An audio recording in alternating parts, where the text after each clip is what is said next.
Oi pessoal, sou o professor Maurício Atala aqui do curso Next English e hoje eu vou falar para vocês como falar também em inglês, tá? Temos 4 maneiras diferentes de falar em inglês, nós vamos ver agora no card como que a gente vai falar nas afirmativas e nas negativas. Vamos lá. Vamos ao primeiro card, o uso de also. Also significa também, geralmente no meio da sentença.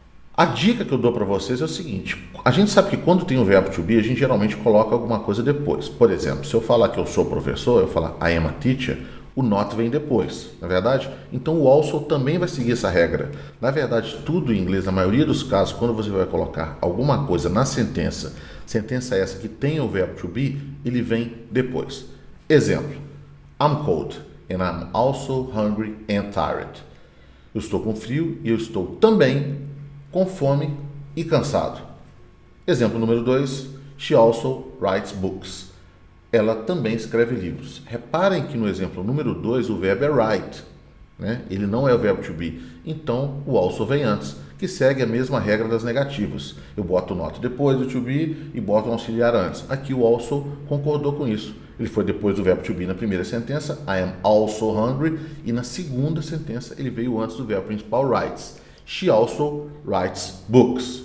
Agora, o card número 2, o também em inglês, geralmente usado mais no final da sentença. Eu posso colocar to, ou também eu posso falar as well. Exemplo: I'm cold and I'm hungry and tired too. Ou eu posso falar I'm cold and I'm hungry and tired as well. Eu usei o mesmo exemplo do card número 1 para ficar claro para vocês o uso da palavra também nos dois casos, sendo que o also foi antes e o to e as well, nesse card, estão vindo no final da sentença.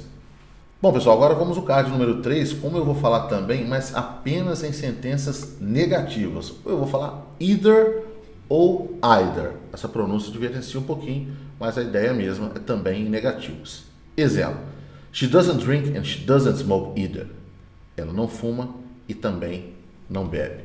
Exemplo: ela não bebe e ela também não fuma. Bom, pessoal, o vídeo de hoje eu falei para vocês como se falar também em inglês de 4 maneiras: also, to, as well ou either nas negativas. Olha só, não se esqueça, inscreva-se no canal Next English para aprender o verdadeiro inglês falado. Apoio Plastic Center, referência em procedimentos de cirurgia plástica com corpo profissional especializado e equipamentos de última geração. Odontocin, clínica especializada em ortodontia, estética, lentes de contato e odontologia biológica com ênfase em ozonioterapia.